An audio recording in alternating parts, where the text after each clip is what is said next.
वबरकातुहू। तमामी हजरात को तहे दिल से ईद उल फित्र की मुबारकबाद पेश करता हूँ।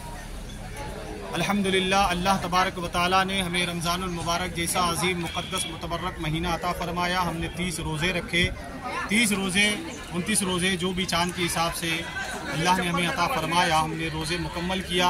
उसके बाद फ़ौरन अल्लाह करीम ने वो रोज़ा रखने के बाद फ़ौरन ईद सईद जैसी मुक़द्दस खुशियों से हमें नवाजा। आज ईद का दिन है। आज का ये मुक़द्दस दिन एक दूसरे के लिए दुआ करने का दिन है, एक दूसरे की मदद करने का दिन है। और आज के इस दिन हमने खुसूसी तौर पर हमारे मुल्क के लिए दुआ की कि अल्लाह करीम हमारे मुल्क में अमन व अमान अता फरमाए, हमारे मुल्क को तमाम किस्म के ख़तरात से महफूज फरमाए, जल्ल जलालहू शहर गोवा में अमन व अमान अता फरमाए, एक दूसरे में इत्तेफाक व इत्तिहाद अता फरमाए और हमें मिलजुल कर मोहब्बत से रहने की तौफीक अता फरमाए।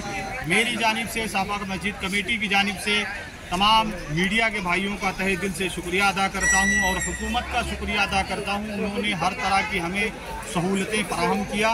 अल्लाह तबारक व तआला की बारगाह में दुआ है कि आज के दिन अल्लाह करीम हमारी इबादतों को, नमाज़ों को, सदक़ा व खैरात को अपनी बारगाह में कबूल फरमाए।